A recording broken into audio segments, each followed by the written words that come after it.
My name is Alex Barchuk, and I'm the director of the Neurodiagnostic Ventilator Weaning Program at Kentfield Hospital. So the Free to Breathe program started back in 2011. Initially, what I would do is perform EMG studies on all individuals with respiratory insufficiency, ones that had tracheostomy tubes, ones that were on the ventilator. And then what I decided to do, I put together a formal program where we look at spirometry. The respiratory therapist checks maximum inspiratory pressure, maximum expiratory pressure, forced vital capacity, FEV1. I look at diaphragmatic function with fluoroscopy, and on top of that, I do the EMG study. After that, we take a look at exactly what's wrong with the individual, and we give some prognostication to the treating team what the chances are of getting off. So what's unique about the Free to Breathe program is to specifically diagnose the reason why an individual cannot get off the ventilator. We've taken all the components of somebody's ability to breathe.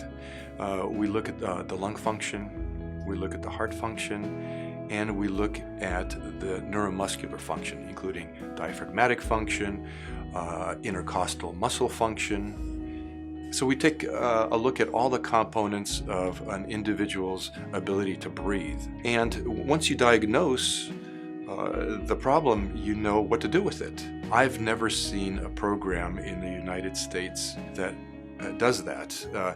A lot of programs will do bits and pieces, but I haven't seen a program that puts it all together. We had an individual that was admitted to Kentfield 7 years ago that was on and off the ventilator for 1 year. I hadn't walked for 1 year and was diagnosed with basically obesity hypoventilation syndrome. They came to Kentfield and I decided to do an EMG study on him, which is electrodiagnostic studies. It's a computer that checks nerve function and muscle function. And I found that he had a lot of denervation in his arms. So I told the attending physician to do an MRI of his neck, and he ended up having a very large C3, C4 disc herniation that was pressing on his spinal cord, that was pressing on his phrenic nerves, that prevented him from breathing and prevented him from walking. So he was referred to a local university hospital. They did surgery on him, and he ended up getting off the ventilator and he ended up walking again. That really prompted me to start this program because we're missing a lot of these individuals if we don't do a full workup on them. And we've diagnosed ALS, we have diagnosed Guillain-Barré syndrome, we have diagnosed cervical myelopathy, we have diagnosed critical illness neuropathy, critical illness myopathy, phrenic nerve dysfunction.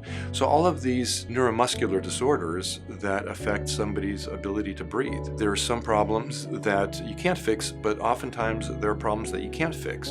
And you could focus your energy, your entire rehabilitation team, at trying to fix that problem.